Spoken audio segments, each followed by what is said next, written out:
Bright वे में आप सभी का स्वागत है। और न्यू ब्राइट वे का आज एक महत्वपूर्ण टॉपिक जिसका नाम है धात, अधात और उपधात, जिसे इंग्लिश में metal, non metal and metalloid के नाम से जाना जाता है। धात, अधात और उपधातु यानी कि इसका जो डिस्क्रिप्शन है या क्लासिफिकेशन प्राचीन काल से मानव करता चला आ रहा है। विभिन्न प्रकार की धातुओं, अधातुओं और उपधातुओं को जानने के लिए हमेशा से सक्रिय रहे हैं, लेकिन इसमें एक महान वैज्ञानिक लेवाशिये, याद रखना है लेवाशिये आए, जिन्हें विज्ञान का यानी रसायन विज्ञान का फादर भी कहते हैं। तो रसायन विज्ञान के पिता के नाम से जाने जाते हैं लेवाशिये। और उसी के साथ में एक भारतीय, एक महान रसायन विज्ञान के जो ज्ञाता हैं, उनका नाम भी है पीसी राय यानी प्रफुल्ल चंद्र राय। इन दो लोगों ने रसायन विज्ञान को एक महानतम ऊंचाइयों तक पहुंचाया। इसी के क्रम में इस टॉपिक में भी इसका क्लासिफिकेशन को बेहतर जानने के लिए सभी पदार्थों का आपको विधिगत अध्ययन जानना पड़ेगा। और यहाँ पे इसको हम बिल्कुल बेसिक यानी कि जड़ से, जहाँ से इसकी स्टार्टिंग होती है, वहाँ से आपको बताना स्टार्ट कर रहे हैं। देखिए तो भारतीय जो रसायन विज्ञान के जनक हैं लेवाशिये, तो लेवाशिये जो है ये रसायन विज्ञान के जनक के नाम से जाने जाते हैं।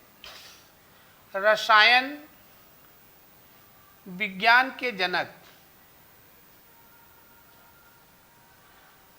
तो ये फादर ऑफ केमिस्ट्री हैं। और इन्हीं के साथ नाम जुड़ा है एक भारतीय वैज्ञानिक जिनका नाम है पीसी राय। पीसी राय, पूरा नाम इनका प्रफुल्ल चंद्र राय है और ये भारतीय रसायन विज्ञान के जनक हैं। भारतीय रसायन विज्ञान के जनक के नाम का इनको श्रेय मिला हुआ है।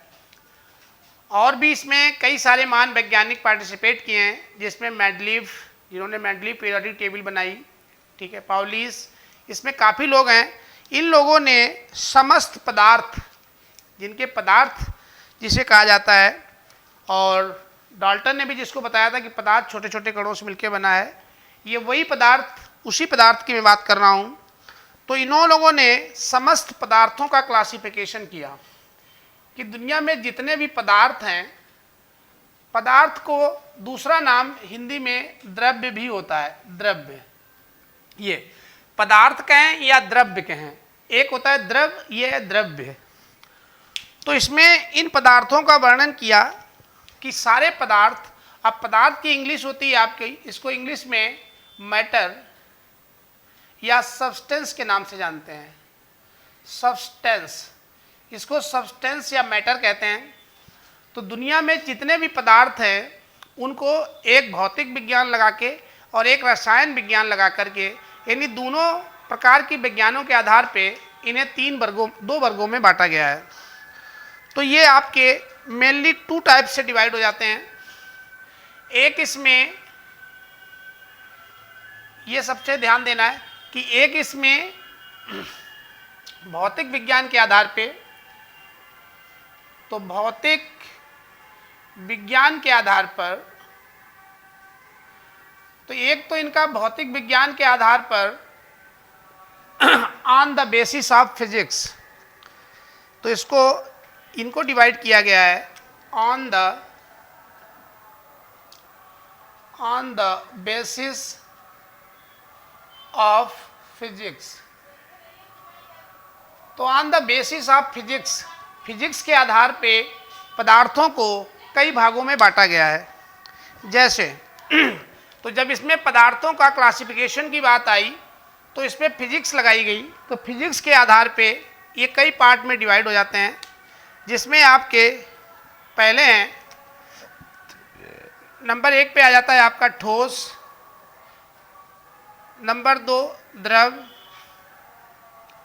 नंबर 3 गैस, नंबर 4 आपका जो है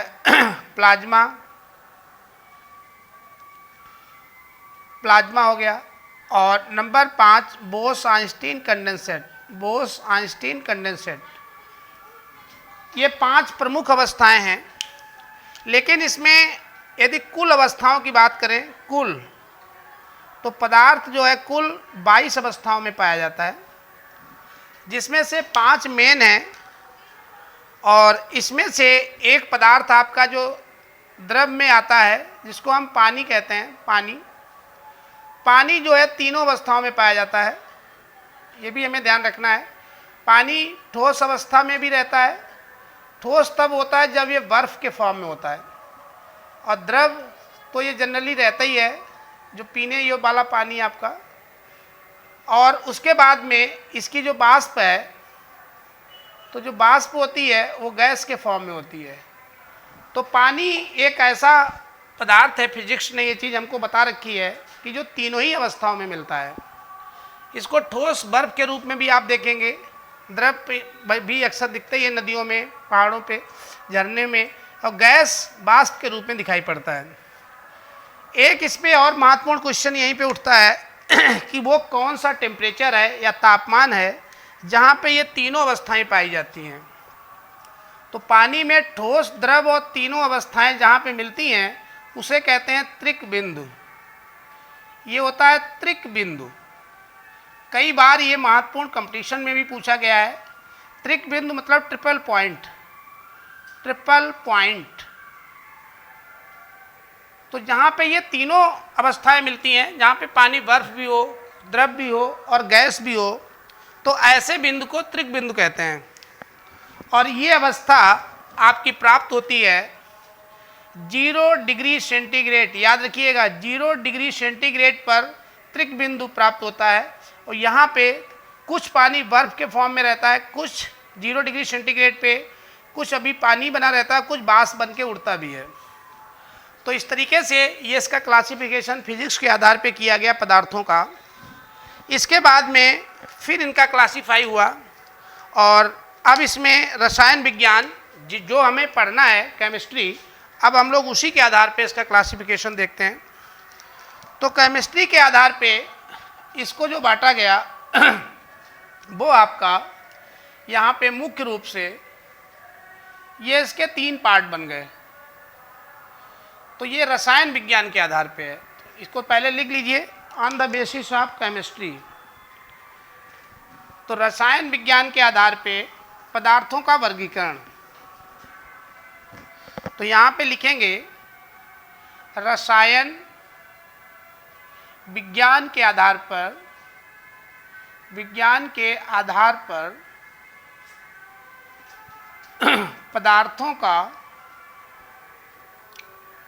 पदार्थों का वर्गीकरण। तो इसका classification of substance on the basis of chemistry. तो classification of substance, classification of substance on the basis of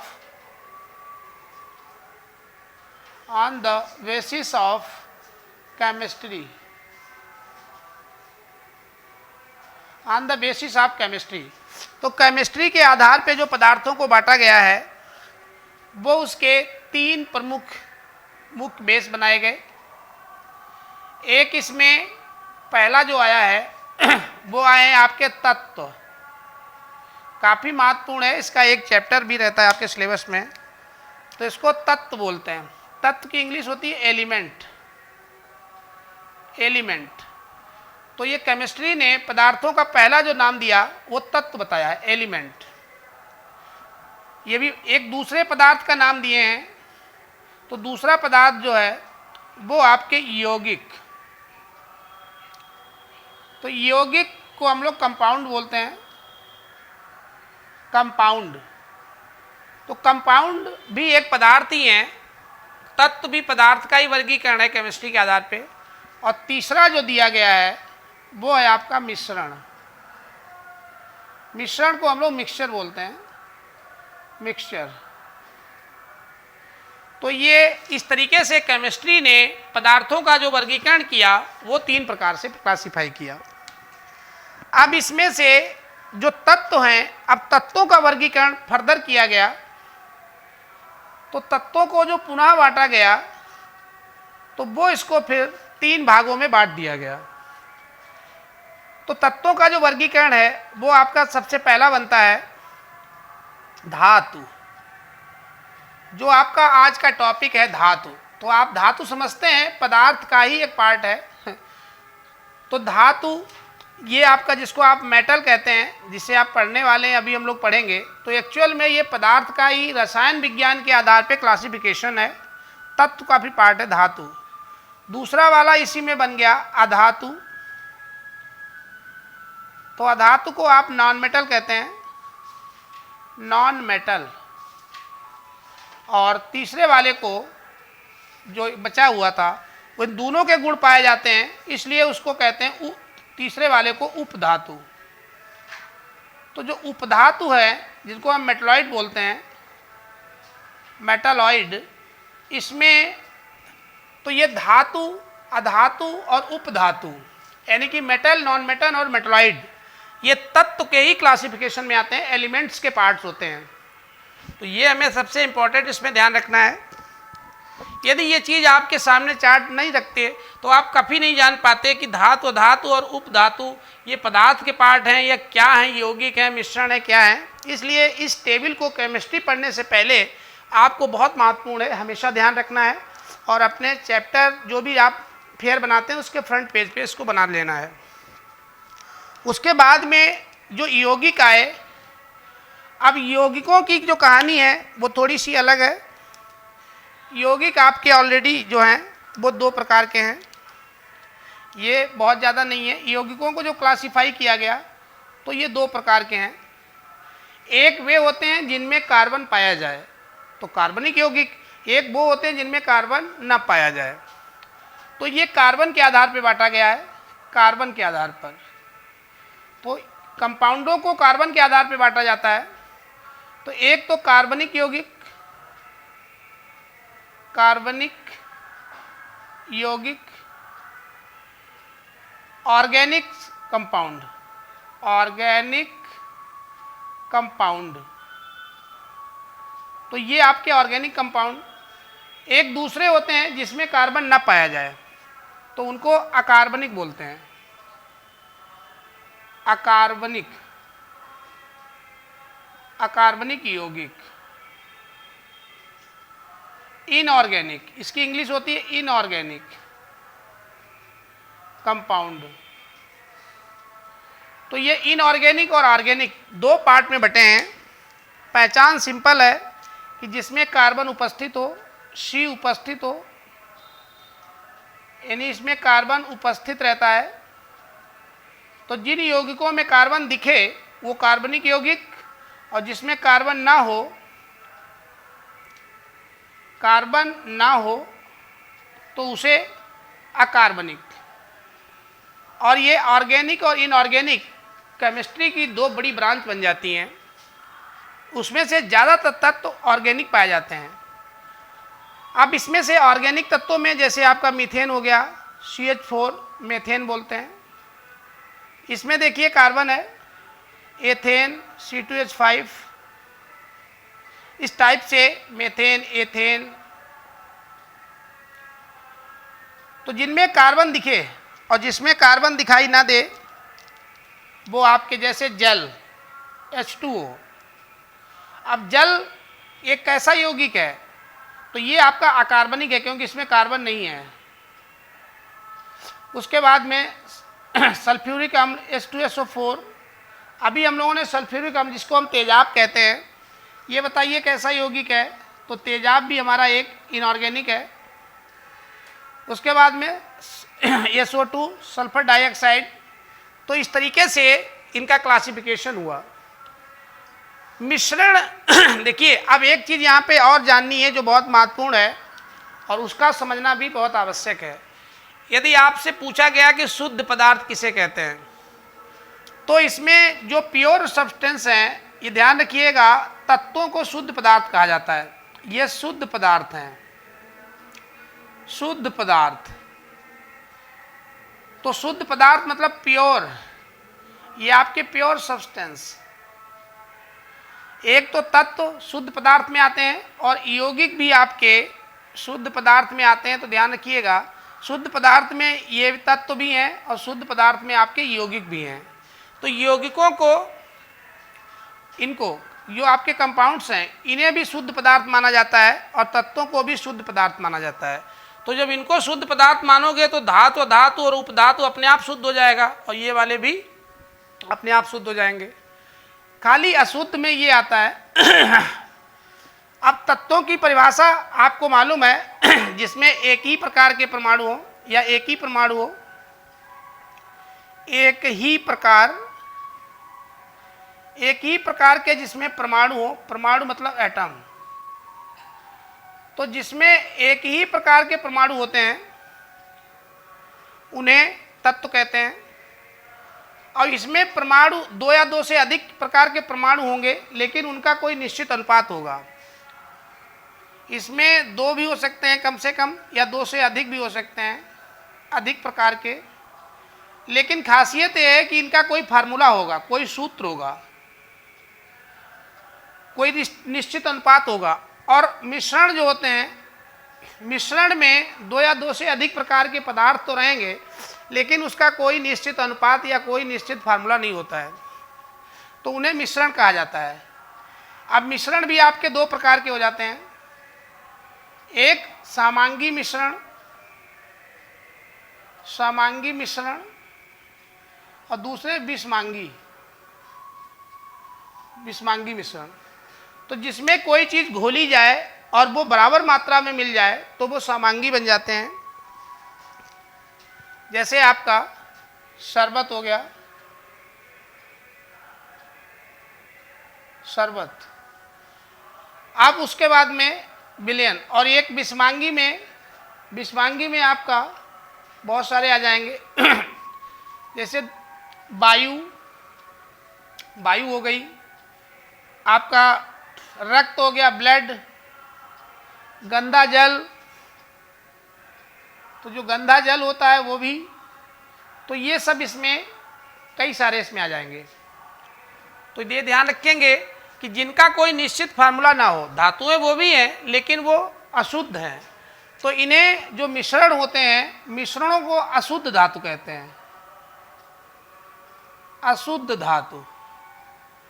तो मिश्रण हमारे अशुद्ध धातु होते हैं। और अशुद्ध धातु में कुछ बहुत फेमस हैं, जैसे आपका टिन हो गया, टिन। जैसे इसमें लोहा, Fe में कार्बन मिला दीजिए तो ये मिश्रण है। अब इसको अशुद्ध धातु के नाम से जानते हैं, यानी ये मिश्रण है एक। और जब ये दोनों मिला लेते हैं तो ये स्टील बनता है, स्टील। तो स्टील एक मिश्रण है। कांसा, ऐसे कांसा एक मिश्रण है।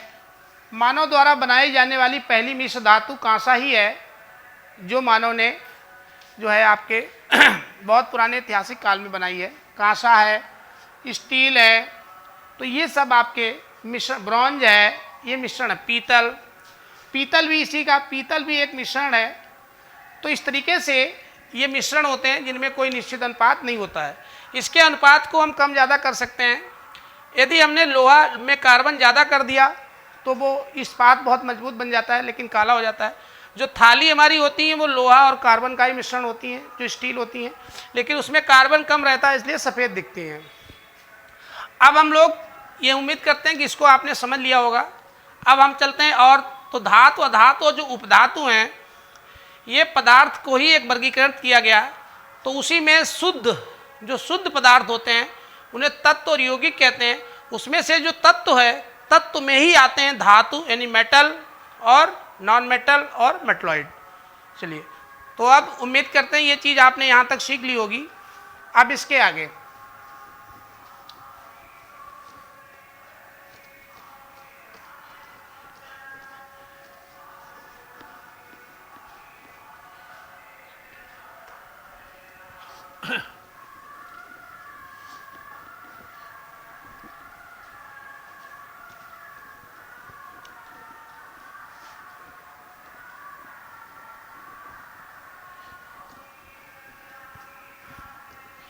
अब चलिए, इसके बाद में अब धातु को तो आपने समझ लिया होगा कि जो धातु हैं ये सभी तत्वों को 3 वर्गों में बांटा गया है। तो तत्वों को 3 भागों में मेन बांट दिया गया, एक धातु, दूसरा अधातु और तीसरी उपधातु। अब इनकी परिभाषाएं आपको जाननी है। तो धातु किसे कहते हैं? मेटल। देखिए, तो मेटल की परिभाषा पहले, तो मेटल को, और ये वर्गीकरण तत्वों का है, और तत्व जो होते हैं शुद्ध पदार्थ होते हैं। तो अभी आपको बताया हमने, तत्व जो होते हैं वो शुद्ध पदार्थ होते हैं। अब इसमें से जो मेटल उनको कहा जाता है, पहले इसकी जो प्राचीन परिभाषा है वो ये है कि धातुओं को विद्युत, धन विद्युतीय, इनको धन विद्युतीय तत्व यानी कि इलेक्ट्रो पॉजिटिव एलिमेंट। तो धातुओं को जो है, इस ब्रैकेट को यहां हटाइए, इसमें लगा दीजिए। तो धातुओं को धन विद्युतीय तत्व भी कहते हैं। और धन विद्युतीय तत्व कहने के पीछे कारण है कि धातुओं में धन विद्युतीय तत्व क्यों कहते हैं? क्योंकि इलेक्ट्रॉन डोनेट करती हैं, अभी बताएंगे। तो धातुओं जो विद्युत धर्ती आपके इलेक्ट्रोपॉजिटिव एलिमेंट्स हैं, कौन कौन से हैं? जैसे, तो इसमें आपका सोना, चांदी, तांबा, ये सब आपकी धातुएं हैं। लोहा, ये आपकी सब धातुएं हैं। अब इसी तरीके से धातुएं जो हैं मुख्य रूप से, ये थोड़ा आपको मेन है, इसका ध्यान रखिएगा। धातुएं मुख्य रूप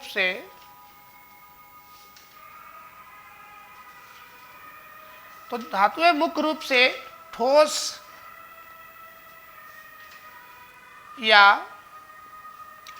द्रव अवस्था में पाई जाती है।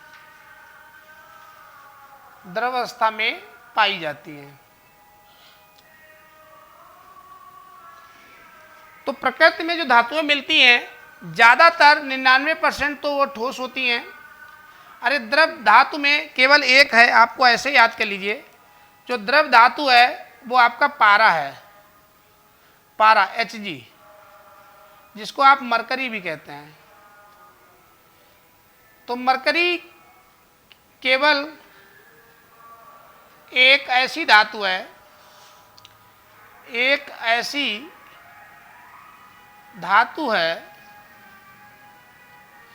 एक ऐसी मात्र, लगा लीजिए, एक ऐसी मात्र धातु है जो कैसी है? जो आपकी द्रव मतलब लिक्विड फॉर्म में मिलती है, सामान्य ताप पर।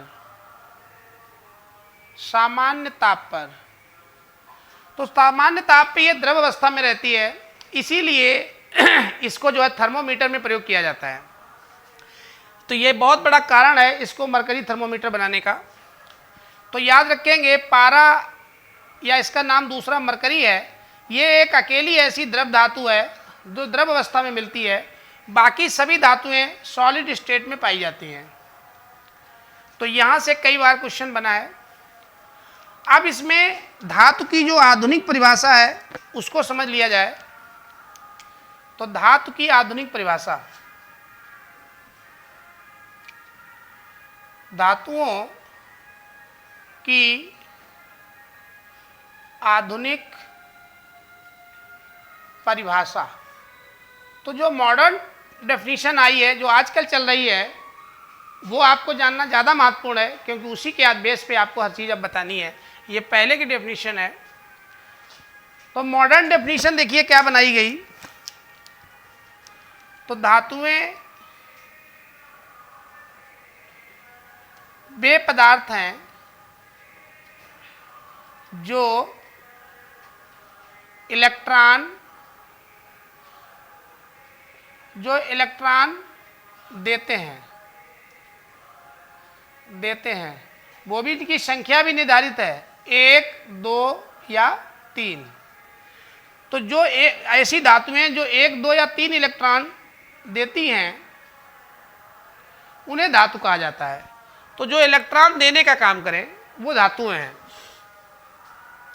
लेकिन एक चीज ध्यान रखिएगा, इसमें हाइड्रोजन को छोड़कर, तो हाइड्रोजन को छोड़कर, और हाइड्रोजन सबसे हल्का तत्व भी है दुनिया में, इससे हल्का कोई तत्व नहीं है। हाइड्रोजन दुनिया का सबसे हल्का तत्व है, सबसे हल्का तत्व। तो ध्यान रखना, जो सबसे हल्का तत्व है वो धातु की इस परिभाषा से अलग हो जाता है।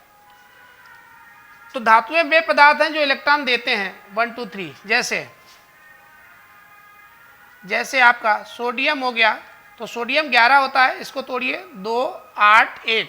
तो जो बारीक कक्षा के इलेक्ट्रॉन है इन्हीं को वैलेंसी या संयोजकता कहते हैं। तो यही लेन देन का काम करते हैं।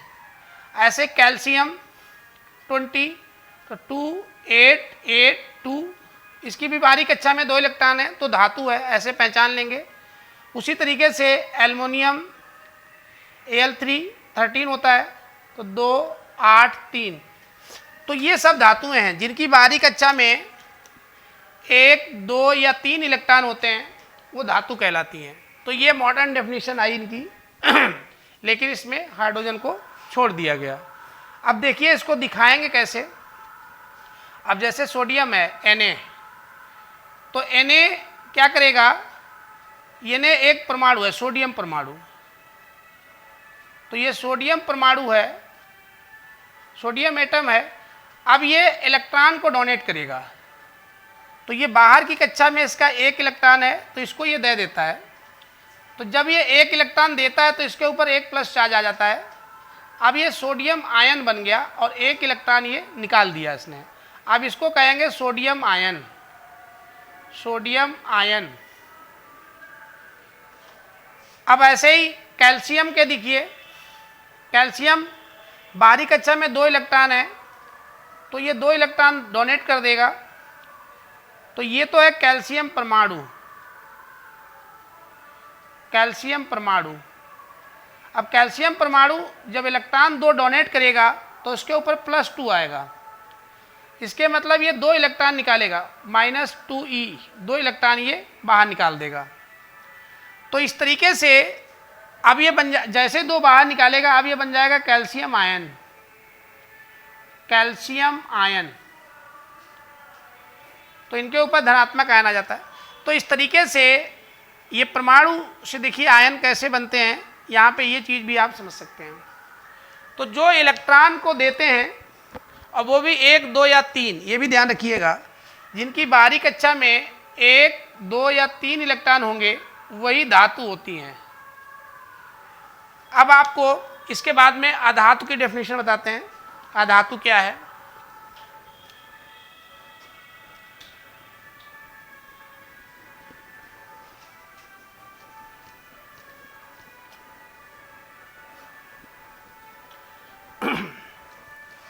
देखिए, अब इसमें से अधातुओं को नॉन मेटल कहते हैं, जैसा कि ऊपर लिखा हुआ है। अधातु का मतलब ये नॉन मेटल।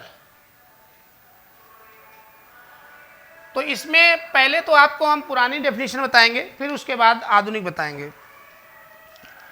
तो नॉन मेटल जिन पदार्थों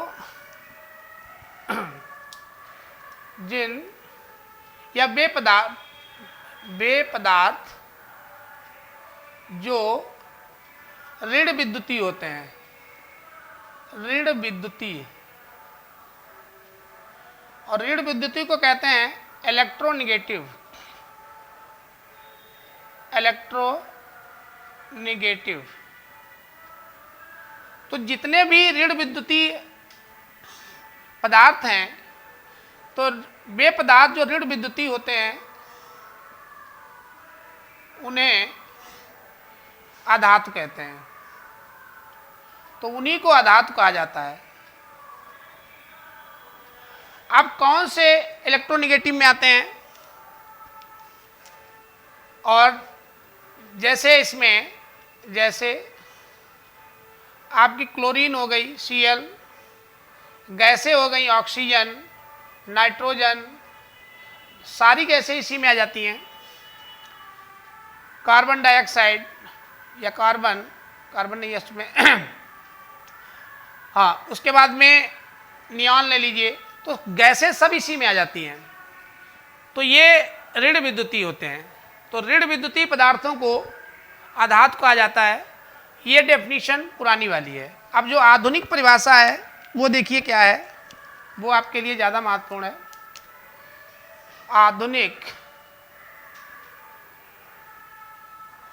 आधुनिक परिभाषा, इसमें जो मॉडर्न डेफिनेशन आई है अधातुओं की,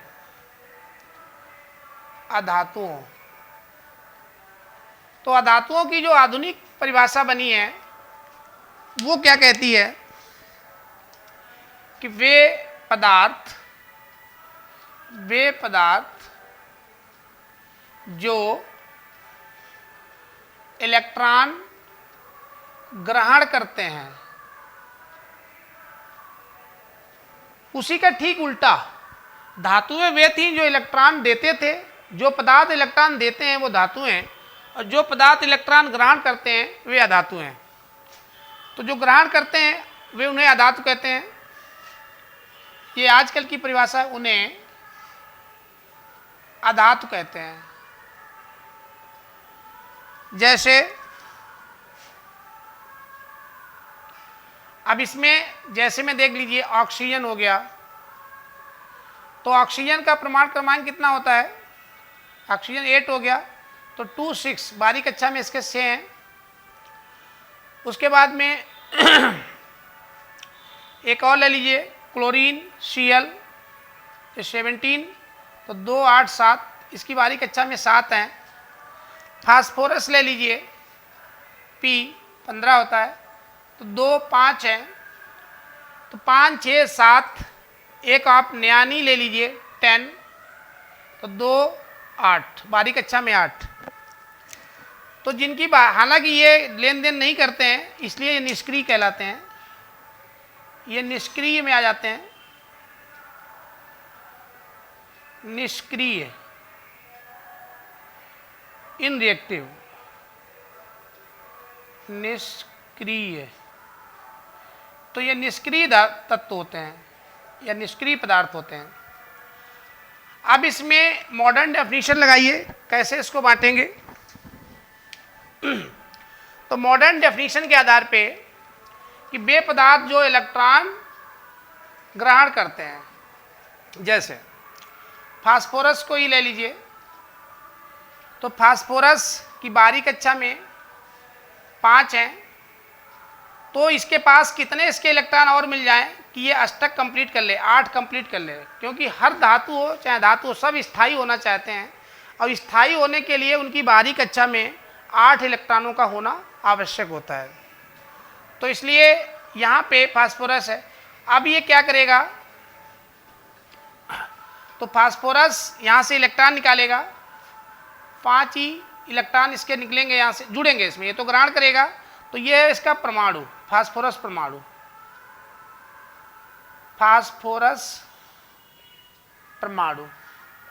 तो फास्फोरस परमाणु है, 5 इलेक्ट्रॉन ग्रहण किया, तो इसके ऊपर फास्फोरस के ऊपर इस तरीके से 5 ग्रहण क्या करेगा, 5 इसके पास हैं, इसको 3 लेने पड़ेंगे, तो ये 3 इलेक्ट्रॉन ग्रहण करेगा, इसलिए इसके ऊपर आ जाएगा -3। अब ये आपका कहलाएगा फास्फोरस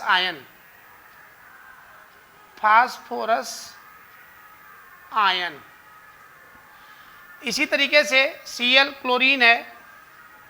अब क्लोरीन भी आपका इसके बारीक कक्षा में 7 है, इसको 1 ही चाहिए, तो 1 इलेक्ट्रॉन ये ग्रहण करेगा और बना लेगा आयन। तो Cl, पूरा नाम इसका Cl, क्लोरीन Cl, तो ये Cl आयन बन जाएगा, Cl आयन, क्लोरीन आयन। तो क्लोरीन आयन बनाते हैं तो ये इलेक्ट्रॉनों को ग्रहण करते हैं, इसने इलेक्ट्रॉन को ग्रहण किया। तो ये था क्लोरीन का परमाणु, क्लोरीन का परमाणु। अब ये इसने इलेक्ट्रॉन ग्रहण किया और क्लोरीन का आयन बना लिया। तो इस तरीके से ये इलेक्ट्रॉनों को ग्रहण करते हैं। तो जो इलेक्ट्रॉनों को ग्रहण करेगा वो अधातु और जो इलेक्ट्रॉनों का दान करेगा वो धातु। अब इसमें बचे एक उपधातु, उसको भी बता दें, फिर उसके बाद में आपको एक ऐसी डेफिनेशन बता देंगे कि एक ही से आपके सारे याद रहेंगे। लेकिन पहले डिटेल भी जानना जरूरी है। तो अब इसमें आ जाइए उपधातु। तो उपधातु मतलब मेटलॉइड। तो मेटालॉइड वे धातुएं जिनमें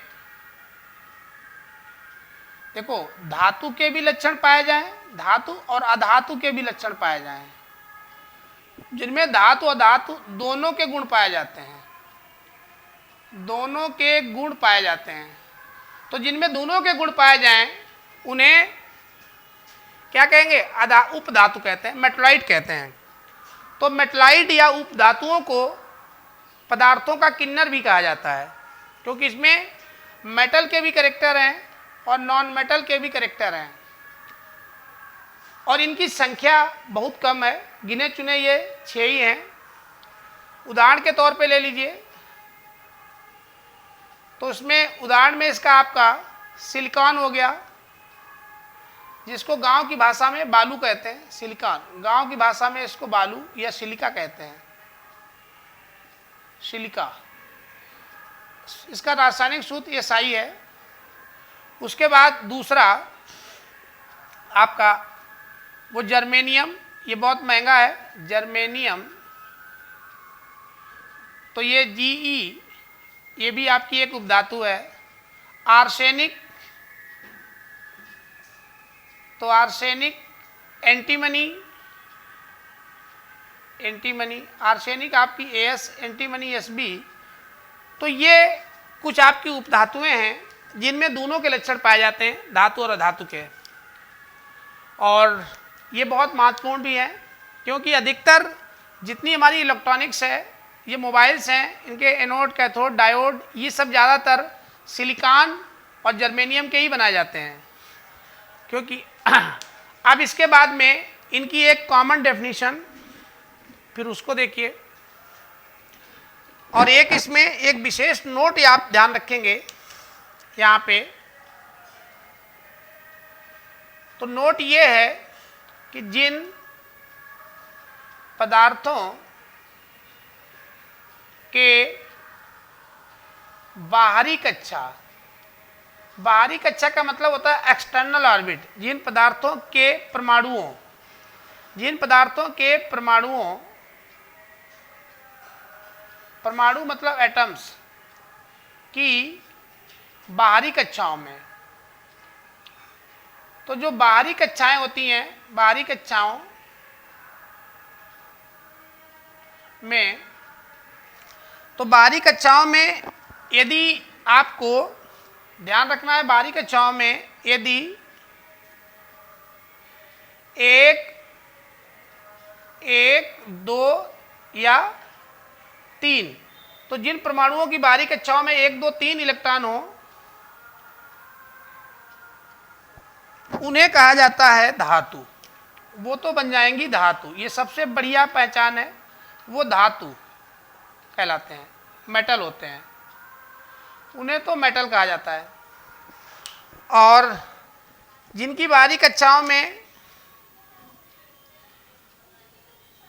उसके बाद में 5, 6, 7 और 8 ये इलेक्ट्रॉन होंगे, तो जिन परमाणुओं की बाहरी कक्षाओं में 5, 6, 7, 8 इलेक्ट्रॉन हो, वो कहलाते हैं अधातु, नॉन मेटल। तो वो तो नॉन मेटल की कैटेगरी में आ जाते हैं। उसके बाद में देखिए बच गया केवल 4। तो जिसकी बाहरी कक्षा में 4 इलेक्ट्रॉन हो, तो तो वो हो जाएगा आपका उपधातु। उपधातु मेटलॉइड, मेटालॉइड की कैटेगरी में आ जाएगा। तो इस तरीके से किसी को भी आप आसानी से चेक कर सकते हैं कि दिया गया पदार्थ जो है वो धातु है, अधातु है या उपधातु है। अब चलते हैं नेक्स्ट, इसके आगे बढ़ते हैं। उम्मीद करते हैं इसकी डेफिनेशन को आपने समझ लिया होगा। अब इनको कुछ लोगों को विद्युत के हिसाब से भी क्लासिफाई किया गया है कि जो धातुएं होती हैं तो ये विद्युत के आधार पे हैं। विद्युत यानी इलेक्ट्रिसिटी, इलेक्ट्रिसिटी के आधार पर, तो इसके आधार पे भी धातु, अधातु और उपधातुओं को बांटा गया है। और ये भी क्वेश्चन कई बार रिपीट हुआ है, इसको ध्यान रखना है। इसके आधार पे ये तीन प्रकार के हो जाते हैं। सभी पदार्थों को तीन कैटेगरी में डाला जाता है। तो जितने भी पदार्थ हैं उनको तीन कैटेगरी में डाल दिया जाता है। एक जो विद्युत के चालक होते हैं, जो विद्युत के सुचालक, सुचालक मतलब जिसमें अच्छे चालक होते हैं। तो जो विद्युत के सुचालक होते हैं, सुचालक को कहते हैं कंडक्टर। और सु का मतलब हो गया गुड, तो जो गुड कंडक्टर होते हैं, गुड कंडक्टर ऑफ इलेक्ट्रिसिटी, तो उन्हें धातु कहते हैं। वो आपके धातु में आ जाते हैं। तो धातुएं विद्युत की अच्छी चालक होती हैं। और जो अधातु होता है नॉन मेटल, तो अधातु में जो विद्युत के कुचालक होते हैं, कुचालक मतलब जिसमें इलेक्ट्रिसिटी चलती ही नहीं है, बैड कंडक्टर ऑफ इलेक्ट्रिसिटी, तो ये बैड कंडक्टर होते हैं। जैसे रबड़ हो गया, रबर, प्लास्टिक, सूखी लकड़ी, तो इनमें विद्युत धारा नहीं चलती है। तो ये सब इसके उदाहरण हैं। ऐसे इसमें लोहा, चांदी, तांबा, एल्युमिनियम, ये सब बहुत अच्छे कंडक्टर हैं। जिसमें चांदी नंबर 1 पे है। चांदी सबसे अच्छा विद्युत का कंडक्टर है, ये सबसे अच्छा कंडक्टर है। इसके बाद में नंबर आता है, चांदी के बाद में आपका तांबा का आता है, उसके बाद एल्युमिनियम का आता है। ऐसे ही अब बच गई उपधातुएं। तो उपधातुएं ये मेटलॉइड जो होते हैं, ये विद्युत के, इनमें बताया गया कि इनमें इनके दोनों के लक्षण पाए जाते हैं। ये अच्छी चालक है, ये एकदम नहीं चलता है, इसमें करंट चलता भी है और बहुत कम चलता है। तो हल्के चालक होते हैं, कम चालक होते हैं। ये विद्युत के अर्धचालक, इसीलिए इनको अर्धचालक कहते हैं। बहुत इंपॉर्टेंट है ये। अर्धचालक मतलब सेमी कंडक्टर, ये सेमी कंडक्टर कहलाते हैं। इसलिए इलेक्ट्रॉनिक्स में अधिकतर सामान, डायोड, ट्रांसफर वगैरह सब, ये आईसी सब इसी का बना रहता है। तो ये अर्धचालक होते हैं, सेमी कंडक्टर होते हैं। इसी में आपका आ जाता है सिलिकॉन, जर्मेनियम और एंटीमनी, लेड, और ये सब आपके अर्धचालक की कैटेगरी में। तो इलेक्ट्रिसिटी के आधार पे जिसमें विद्युत धारा अच्छी चले वो धातु, जिसमें न चले अधातु, जिसमें हल्की हल्की चले वो उपधातु। तो इस तरीके से भी इनको क्लासीफाई किया जाता है। अब इसके बाद में आपको थोड़ा इसमें महत्वपूर्ण टिप्स दे दें जो किसी भी परीक्षाओं के लिए, किसी भी कंपटीशन एग्जाम के लिए अति महत्वपूर्ण होते हैं। क्योंकि आज का हमारा इसका पहला लेक्चर है, इसलिए इसमें सारा बेसिक चीज़ें आपको हम बताते हैं। हमेशा अपने इंट्रोडक्शन लेक्चर में आपको बहुत महत्वपूर्ण चीज़ें हम देते हैं। तो उसी तरीके से इसमें कुछ महत्वपूर्ण फैक्ट आपको बता रहे हैं। तो इम्पॉर्टेंट फैक्ट्स,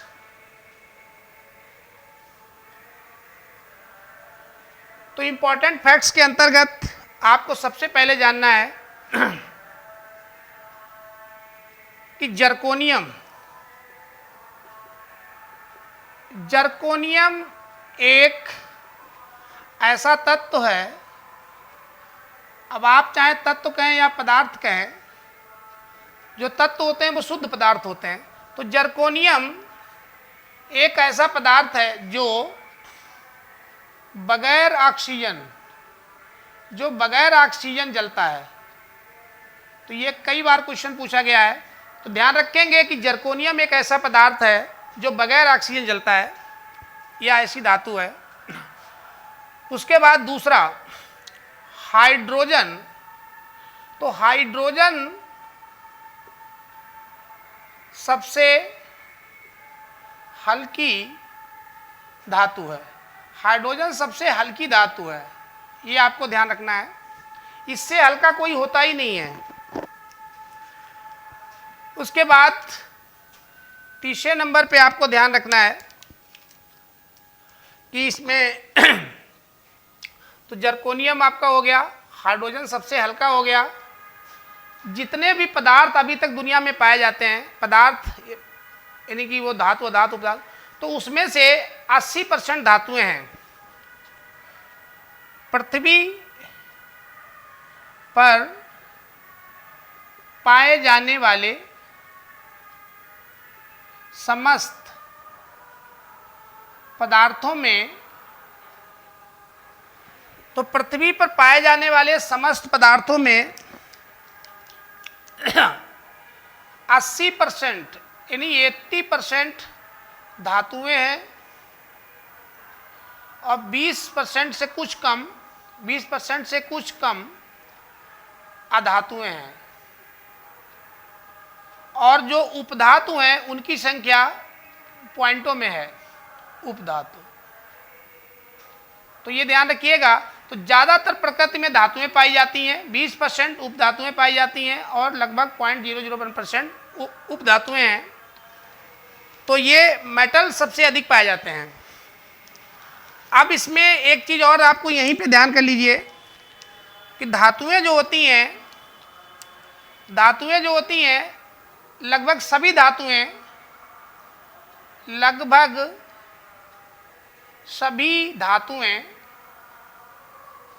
सामान्य ताप पर ठोस अवस्था में पाई जाती हैं। तो ये ज़्यादातर आपको ठोस मिलेंगी, सॉलिड स्टेट में मिलेंगी। लेकिन यहाँ पे लेकिन बहुत महत्वपूर्ण है, पारा जिसको हम मरकरी कहते हैं, पारा Hg से लिखते हैं। पारा एक द्रव धातु है, ये याद रखिए, एक ही है। पारा एक द्रव धातु है, एक ही ऐसी धातु है जो द्रव है, बाकी सब ठोस हैं। गैस कोई धातु है ही नहीं, तो गैस कोई धातु है ही नहीं, तो गैस कोई नहीं है। इसलिए धातुएं दो ही अवस्थाओं में पाई जाती हैं, सभी तो ठोस हैं, एक केवल ऐसा है जो द्रव है। उसके बाद अधातुओं में आ जाइए। तो अधातुएं आपकी ठोस भी हैं, द्रव भी हैं और गैस भी हैं। तो सारी गैसें अधातुओं में आती हैं, इंपॉर्टेंट है। कोई भी गैस है किस में आएगी? अधातु में आएगी। तो सारी गैसें अधातुओं में आ जाती हैं। ये ठोस भी रहती हैं, द्रव अवस्था में भी रहती हैं, गैस में भी रहती हैं। लेकिन द्रव में एक ही है, एक ही धातु, एक ही अधातु द्रव है, ब्रोमीन, Br, जिसको ब्रोमीन कहते हैं। तो ब्रोमीन एक द्रव धातु है, ये ध्यान रखिएगा, ब्रोमीन एक द्रव धातु है। और पारा एक जो है वो द्रव धातु है और ब्रोमीन एक द्रव अधातु है। तो द्रव अवस्था में दो ही हैं, धातु और अधातु को मिला लें तो दो ही द्रव हैं और बाकी सब या तो ठोस हैं या फिर गैस हैं। तो ये इसके लिए एक बहुत महत्वपूर्ण है। तो यहाँ पे हम लिखे दे रहे हैं नोट में, केवल दो तत्व ही द्रव मतलब लिक्विड फॉर्म में है, जिसमें एक आपका धातु है जिसका नाम है Hg। तो Hg एक द्रव धातु है और एक आपका ब्रोमीन Br, जिसको हम लोग ब्रोमीन कहते हैं। तो ब्रोमीन जो है वो आपका द्रव अधातु है। तो ये दो ही है भैया, दो ही तत्व ऐसे हैं जो द्रव लिक्विड फॉर्म में हैं, एक धातु में है और एक अधातु में है सामान्य ताप पे। बाकी जितनी गैसें हैं वो सब अधातुएं हैं, अक्रिय गैसें भी अधातुओं में ही आती हैं। चलिए, तो ये इस तरीके से आपका यहाँ तक कंफर्म हो गया होगा। चलिए, अब उसके बाद में नेक्स्ट आपको फिर बताएंगे। चलते हैं। Thank you for watching.